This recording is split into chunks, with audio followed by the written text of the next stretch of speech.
Right, I think we're live. Hi, I'm Cord Bloomquist at Tall Street Digital and experimenting with live streaming. So here we go. I've prepared a little bit of a presentation here on SEO and why I think it matters so much for think tanks and why they ought to look into it if they're not doing it now. So let's see if all of this equipment that I've put time and money into pays off here and dive into it. So why does SEO matter for think tanks? Well, SEO has a lot of, let's unpack that to start. So we're talking about search engine optimization. Why should think tanks care about getting traffic from search engines and modifying their websites, changing what they do,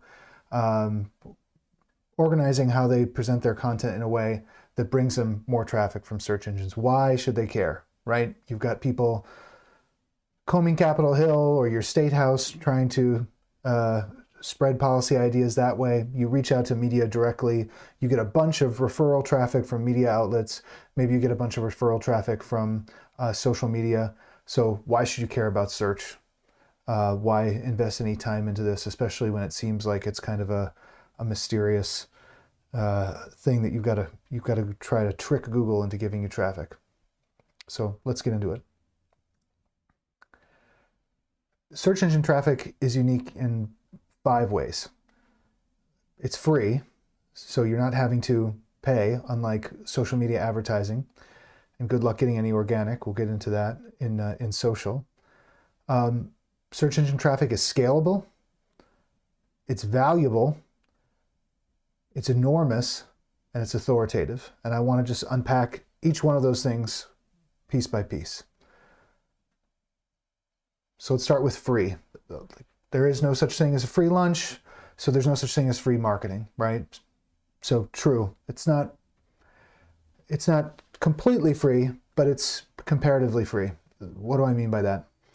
So let's compare search to social, because those are usually the 2 dominant sources of traffic that I find with my clients outside of referrals from media organizations. So your marketing team or communications team, media team, PR team, whatever you call them, the people who call reporters can do a good job. That's one thing. But our 2 purely online marketing channels are social and search, right? The 2 things that we can control ourselves, where we're not going through a third party hoping that they promote us to their audience. So social and search both have startup costs. In both, you've got to know what people are interested in. You've got to make a page that satisfies that interest. You've got to create copy to market that page in the form of an ad or in the form of optimizing how it looks in search, right? And yeah, to maintain traffic in both has upkeep costs. So you've got to continue to update that page, whether you're promoting it on social or promoting it on search, in order for people to maintain that interest. So especially if you're talking about something topical or something that changes from year to year, you're talking about a legislative agenda, you're talking about what the tax rate is for your state or locality, whatever the thing is that your think tank is diving into, it's got to update that stuff. But that's true for both social and for search. You've got to have pages that are up to date. So the real difference between these 2 is in the out-of-pocket costs or the ongoing costs. It's very difficult for brands to achieve much organic reach at all on social media, especially now. That may not have been true 5 or 6 years ago. And unfortunately, things really don't go viral or all these other things, especially that we hear from older people. Why can't we just make things go viral? And there's a pretty specific reason for that. Shortly after Facebook went public, we saw this graph occurred, and it's continued to occur, which is that organic reach on Facebook is, and I post something to my organization's page, and I'm hoping that it gets shared by a bunch of folks and it reaches a big audience. And you know, we have 12,000 followers on Facebook. We're a popular group. People really care about what we have to say. that organic reach number has gone down despite that huge follower count, despite all the effort that you've put into it, because Facebook has really simple economics governing how it works. People will log in to see what's going on in their community group, what's going on with their cousin who lives halfway across the country, or look at their grandkids, or see what grandma's up to, right? All that stuff that's unmonetizable. No one's ever going to pay to see what grandma's up to. Grandma's never going to pay to advertise her latest macrame creation or whatever it is that people are doing on a personal level, but people are going to come to Facebook for that all the time, right? So Facebook has this unmonetizable content at the center. So brands are going to pay. Brands are going to pay every time, because even if there's no organic reach from Nike, people are still going to come onto Facebook because they want to see all that personal stuff, right? So Facebook has very, very little incentive to offer any organic reach to brands who are willing to pay. So grandma and the grandkids, dog photos, your local groups, all those things are free. They're never going to be able to get any money out of them, but anybody who's got a checkbook, they're going to go after them, right? And we've actually seen things like organic reach of 3% being like an absolute embarrassment and something awful, to kind of becoming a ceiling, or maybe it's 6%, 7%, whatever the actual number is. But that number has fallen and fallen and fallen. So what used to be the floor is now the ceiling for organic reach. And those economics are just going to be true for Facebook and social media going forward. Unless that model really changes, it's always going to be, if you've got a brand, you're going to pay. Now that just can't be the case with Google, because if I'm searching for something that's commercial, I expect to see a mix of both organic and paid results. So I want to see ads, especially if I'm looking for something here like best MacBook dock. I want to dock my MacBook so I can plug all my peripherals in, right? We've all seen a search result that looks like this. Google is showing me lots of different ads, reviews, in the, ads in the form of sort of reviewed products from all over the internet. Amazon, OWC, these places you recognize, but they're also showing me the thing that I'm probably looking for organically. I'm looking for reviews. I'm looking for someone's best of list, somebody doing the sort of comparison work. And so the usual suspects show up here: laptop mag, PC mag, so on.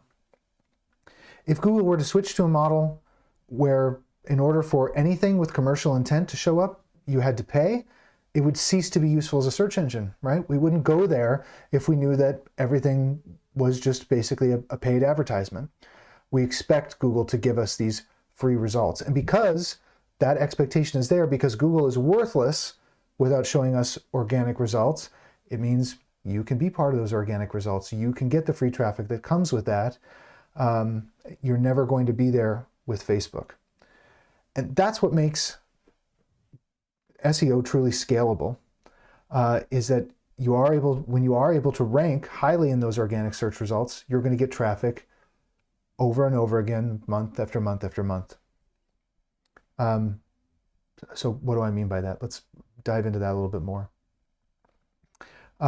Here's Amanda Sibley. She's a marketing director for startups at HubSpot. And she gave a talk at an Amazon AWS conference. And she showed this graph. And she was talking about how their marketing efforts were really plateaued when they were just pushing things out on social, pushing it out through the sort of PR, media relations channels, right? They'd have to create something, promote something, kind of one unit of effort out would 1 unit of effort would equal one sort of unit of output in terms of their PR effect, right? So they just have to keep putting energy in and get the same out, energy in, the same out. Maybe you build your brand up, maybe your PR team gets a little bit more efficient, but you're always going to have to be cranking away at social and PR in order to get this output. When they started focusing on search, however, and ranking for something, they show up there as that number 1, number 2, number 3 result for whatever the thing may be, month after month after month. And yes, you can lose ranking over time, but it often happens slowly, especially if you do a huge PR push, get lots of links coming in, and you own that. You're recognized as the authority on that issue. And that's where her graph here just takes off. It goes up and to the right, right? We love it when things go up and to the right. And it's because each thing that they were putting out was not just getting traffic from whatever the PR splash that they were making or went around on social media that week or that month, but it was there month after month after month. So every page became another source of traffic until they're now at the point where she said 90% of their traffic comes from things made in the previous month, so more than 30 days ago. So just a little bit more and they can just do their job from the beach. All their job will be done. 100% of traffic will come from things in the past. Of course, it's not really true. You have to keep refreshing things, but this is a way that you can scale out your efforts, right? You're now doing 10 times the traffic that you were with the same staff because what they did last month hasn't fallen, into the obscurity of time. It's still paying dividends. And that dividend metaphor is what Tom Tungus who's a venture capitalist at Redpoint, he likens content marketing to compounding interest in investments, right? So he made these graphs, and on the left side he shows what he calls temporal content, right? So chasing that social media cycle, that news cycle, trying to get PR placements. And the temporal content builds. You put out some stuff, but it degrades so quickly because people lose interest. So it might go out for a few days, it spikes up, and then it goes back down. And then he contrasts that to compounding content marketing, right? When you put out evergreen content. So how does the tax rate in my state compare to others? What is my tax bracket? How does the freedom in my state compare to others? These sort of reference things that think tanks can put out there. How much did we spend on defense last year? How does that break down into categories and subcategories? How many people are in prison? Where are they in prison in the United States? There are all these facts that we can put out there as think tanks and researchers that are things people want to know all the time. It's not just about whatever the headline was today or the day before. And those things can just build and build and build. So that's where his graph on the right goes. You just keep building traffic, and yes, that still has some degrading over time, but it's much less, and it's over a much longer time frame, so you can build up a huge amount of traffic. So this is all in a way of saying there's diminishing marginal costs, right? For each additional piece that you put out, you're generating more traffic, or your traffic is cheaper with each piece that you put out there. And we demonstrate this in, this isn't just a theory, right? This is something that we demonstrate in the think tank study that we've done for the past couple of years. So we released this in 2020. We released our 2021 version a little bit later this year in October. But we identify several think tanks who do really well at putting out this sort of evergreen content that builds up this base of traffic for them. The example that we like to highlight, and it perfectly illustrates the graphs that both Amanda and Tom show us there. The example we like to use is Prison Policy Initiative. So 12,500 of their 49,000 monthly visits from search come from a single page. And it's this study that's called The Whole Pie. So where they make a pie chart of everybody who's in prison in the United States. It's like the saddest pie chart in the world, the incarceration rate here in America. So it's not in-depth analysis. They're not doing really groundbreaking research here. They may be doing it elsewhere on their website. I'm not totally familiar with all the work that they do. They're just answering a really basic question, right? They're giving you a reference. How many people really are in prison? What is the incarceration rate in the United States? Can I get this from a source that really knows what they're talking about and breaks it down for me? So as we dived into the statistics on this sort of work, we used a tool called hrefs. Hrefs has I think the second largest database of links, how websites relate to each other in the world, second only to Google itself. So they claim to have a database of whatever, X amount of trillions of links and across billions of web pages. And they measure Prison Policy Initiative as having about 400,000, just shy of 400,000 links pointing back to its website from 14,000 different domains. So that's That's huge. This is a relatively small organization. I think when we looked at their budget, they were under $1 million a year. So this is not a hugely well-funded organization. They're an organization who's making the most out of what they've got, though. And href estimates that they get about $53,000 a month worth of traffic from search. So if they had to go out there and pay Google for that in the form of AdWords placements, or Google Ads placements, it's now called, they would be spending 50 grand a month. So through their content, they've been able to generate over $500,000 a year in free traffic. That's pretty amazing. And it compounds just as the chart that's are more in the abstract or in the aggregate show. So we looked at how their site accumulated links to that specific whole pie page over a course of months. And it looks like their initial PR push was around the end of March of 2020. This is a 2020 edition. They've subsequently put out a 2021 version. You can go check that out. But they got 3,000 links to this study because it was so effective, right? This basic point of here's basic information broken down visually. So they get a ton of links from a ton of different news sources. It's great. People are blogging about it. In the second month of April, that more than doubles. It almost triples, in fact, the number of people linking to it because, of course, it shows up in one major news outlet. Other minor news outlets are going to link to this. It just sort of propagates through the media ecosystem. And the traffic to that page from search goes up and up and up. So initially, the traffic is coming in from all those referring sites. And then it goes up and up and up from search.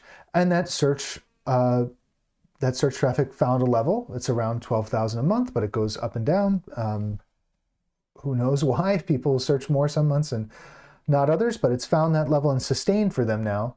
12,000 visits a month, month after month after month, and it keeps gaining links. So it keeps reinforcing its position as number one. And this is true for lots of different groups, that they just are able to hold on to that number one position because when something becomes popular and seen and shows up as number one in the search results, people link to it. Those links help to reinforce its position as number one in the search results, and it just stays there. So they really own that issue of mass incarceration. So if you search mass incarceration, you'll get this Prison Policy Initiative study. And that's what makes search traffic so valuable, in my mind, for groups that are based all around expertise. So what do I mean? Let's break that down by comparison again. So compare search to the old way of advertising through magazines, newspapers, specialized television shows, radio shows. Advertising was all based around niche audiences. So you want to identify a demographic, you want to identify an interest, you want to identify a location, a behavior, right? Behavior is more of a social media thing. And social media was valuable and revolutionary in a way because you could pinpoint where people are at the intersection of all those things. So they've expressed an interest in this. I know that their behavior is that they really click on these things. I know that they live in Nashville, Tennessee, and I know that they're a male between ages of 45 and 55, right? So you could really zoom in on somebody and sell them whatever it is that you think somebody fitting all those specifications would want, right? But it isn't really new. It's just a sort of more granular version of what magazines and specialized programming could offer. But Google's really new because this is really different, right? We don't have to infer anything from this. Somebody's typing in tax policy reform, we're reading their minds, right? They're communicating their thoughts directly into this marketing channel of Google. So nothing is left to the imagination. We don't have to surmise that someone like this might like this thing. They're telling us what they want. And that's why Google ads are so much higher priced than social media ads, because they tend to convert much better. So you don't have to put out as many ads to get somebody who comes in and signs up for your email newsletter or downloads a study or becomes a donor to your group. You can put out fewer ads and those ads will convert more because it's more likely that person's really interested in what you've got to say, if you've targeted the right keywords, that is. And this is especially going to be true going forward as Facebook's ability to collect more of that behavioral information recedes because of all the ad blocking initiatives from Apple and other players in the space that don't allow Facebook's cookies to follow them all around the web. Facebook's basically dossier on everybody is going to be impoverished. It's not going to be as good at determining what you like, what you've done, because it can't follow you everywhere that you go. So I would expect the cost per click on social to fall from where it is, and for search to become more valuable by comparison, because you don't have to collect a lot of information on somebody and build a big dossier on them if they tell you, I want to know where the best MacBook dock is, or I want to know where I can find out about tax policy reform.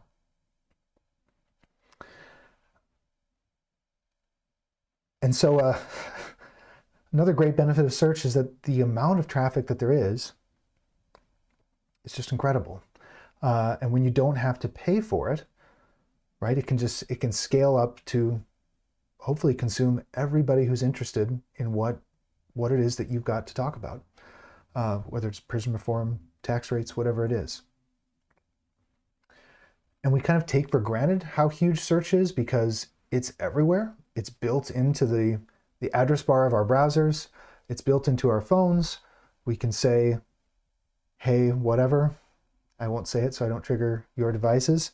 But we can talk to our phones or our digital assistants and ask them a question, and it serves back an answer. And all of that is done through search. So the enormity of it can be lost because it's just like the water that we swim in. Just like a fish doesn't know it's wet, we don't know that we use search all the time. These stats are actually a little bit old. They're from, I think, 2018 or 2019, but it's estimated that there's 5.5 billion searches performed a day through Google alone. Remember that Google really isn't serving large parts of the world. There's Baidu and Yandex and others that are serving large parts of Asia. But 5.5 billion searches per day. So even if you get a tiny, tiny little niche slice of that, it's an enormous amount of traffic, and it's the people who are really interested in what you have to say. Again, going back to the study that we've done, one of the groups that's really best at leveraging this is the Tax Foundation. These stats are according to hrefs. I'm sure somebody at the Tax Foundation might say that they get even more traffic than this, or these numbers are not quite right.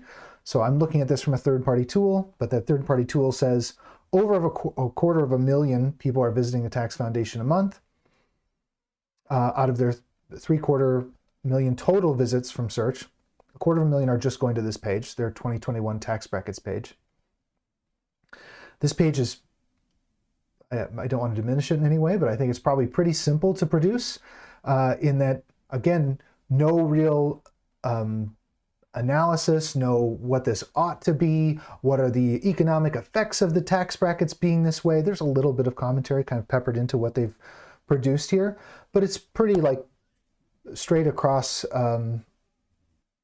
pretty straightforward reporting of just what the tax code is and how it affects the average person. So it not only talks about tax brackets, but deductions that you might take, the alternative minimum tax, how other things might affect your tax rate. But it's a pretty straightforward reporting of things that you could find on the IRS website, but the IRS website's pretty terrible. And Tax Foundation does a really good job of compiling all that information onto one page. And according to hrefs, the Tax Foundation's traffic that they get from this and the other SEO efforts that they do is worth over $500,000 a month. It's enormous, right? So they have links from 2 million different, they have 2 million different backlinks coming to them from 41,000 different domains. And the amount of traffic that they're getting is, again, close to 750,000 people per month, just from what hrefs can measure from the outside. And they're leveraging this enormous amount of traffic, not just into people seeing this page, right? Who cares if they see this page? Well, we've informed a bunch of people about the tax brackets, but that's not really their mission, right? Tax Foundation's mission is to influence public policy to make sure that taxes are lower and simpler and so on. But they're leveraging all this to build their list, to do exactly that, to reach out to people who are interested Maybe people looking up their taxes, their tax rates are not super enthused about what those rates are. They're building their email lists through this, right? So even if a small percentage of people sign up for their email list, a small percentage of 250,000 people is still a big number. And all those links flowing into that tax brackets page don't just end there, right? That page can link to other pages. And given that links are the sort of currency that run Google for the most part, they can link to other things like Build Back Better and the infrastructure bill and what they have to do with taxes. And so this page, I captured this information several months ago now, so this is all a little bit out of date. But at the time, this page ranked on page 1 for dozens of different keywords with only 35 links going to it. So this page specifically about Biden's business tax proposals ranked number 1 for things like Biden tax, lots of people searching for that, enormous amount of volume there, Biden tax policy, but it also ranked number 7 for capital gains, which is a really, really general term when it comes to finances and taxes, and it ranked ahead of the IRS for this. And that's because that page about tax brackets was linking out to this. So as we like to say, a rising domain rating lifts all pages, right? So as links flood in, everything that you have is now more visible on Google because those external links coming in to one page benefit your website, right? So your website's overall ranking goes up. So even though Google likes to insist it ranks pages, not websites, I think the website is part of the way that it ranks those pages. And that page, again, getting all those links coming into it can pass along link authority to other pages internally. And Tax Foundation does a really awesome job of doing that. Finally, I think that this is the last thing in my list. Search traffic is authoritative. And you ought to hope that it makes you authoritative if your whole business model is predicated on you being an authority on things. And the reason it's authoritative is because you become the answer to questions. So when you say, hey, whatever your digital assistant's name is, right? You ask your phone, you ask the odd little speaker sitting in the corner of your kitchen, what's the answer to this question? It serves back this answer that could come from your website, right? Or you could be featured in snippets at the top of Google. So here's an example of work that we did with the Reason Foundation on OPEB. This is other post-employment benefits. So this has to do with people's pensions and what they get after they retire from working in a public sector job. And if you Google OPEB debt, you'll get a table from Reason. So who is the authority on OPEB debt? Apparently, it's the Reason Foundation. And a graph comes, or this table comes right up to the top. And because I live in New Hampshire, it's showing me the New Hampshire OPEB debt amount by default. Similarly, Georgia policy, if you search for Georgia capital gains tax rate in 2020, at 6%, Georgia's long-term capital gains tax rate equals the top rate, the second highest in the Southeast. So Georgia becomes the answer for this sort of question. The same thing with like really esoteric niche terms like exceedingly persuasive justification. I guess this is something coined by Ruth Bader Ginsburg, but the Federal Society ranks number 1 for this query, and they're highlighted at the top in a featured snippet. Again, so they're providing the definition of what this means. Who donates more to charity? Philanthropy Roundtable ranks number 1 for this keyword, and defines that people in the top 1% provide a third of all charitable dollars given in the United States. They're helping to shape how people think about who gives to charity. Maybe the 1% aren't all that bad if they're giving a third of all the charitable donations in the United States. So you literally get to define the terms of the debate if you rank number 1 in Google, because you are now the definition. It's like we turn to expert in the dictionary and there is your face staring back at us. So ranking number 1 in Google allows you to quantify an issue, define an issue, set the terms of debate. So that's why I think SEO matters. That's why I think it's worth it. That's why I think you should think about it, because the traffic is free, at least on that ongoing basis. You're not going to have to just keep paying and paying and paying in order to get traffic coming into you. It's scalable. So if you want to do 10 times the amount of traffic that you're doing now, you can either pay 10 times as much out to social media, hire 10 times as many PR people, or put your policy and PR people together, get them thinking about what can do well in search, and take your existing team and scale their efforts up 10x, right? With no additional cost, just a little bit of a different strategy. Search traffic is valuable, again, because it converts better, right? It's targeting people. It's like we can read their minds because they're telling us what they want. And if we're lucky, we can serve up to them exactly an answer to that question if we rank high enough in Google. The traffic is simply huge. So if you're able to find the right keywords, you can get much more traffic than you could ever hope to afford paying for it on social media, or paying for it in other ways, like 10xing out the size of your PR staff, or any other way that you might decide to try to gain more traffic, get more eyeballs onto your work. And the final thing is it's authoritative, which ought to really be important to people whose business is sort of predicated on the idea that they are authorities, right? And that goes for think tanks. So you want to be seen as the definitive source on something, so why not position yourself in Google to where you are viewed as that? If you want to learn more about what think tanks are doing on search, I'd encourage you to visit Tallest Tree Digital. That's tallesttree.digital, or just Google our name, Tallest Tree Digital, and you can find our latest think tank search study on our blog.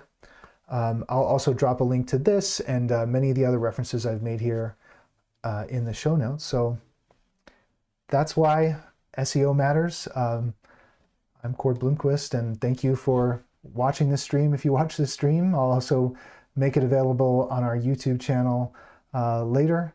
And I hope this little experiment was a benefit to you, and I'm going to do them more in the future. So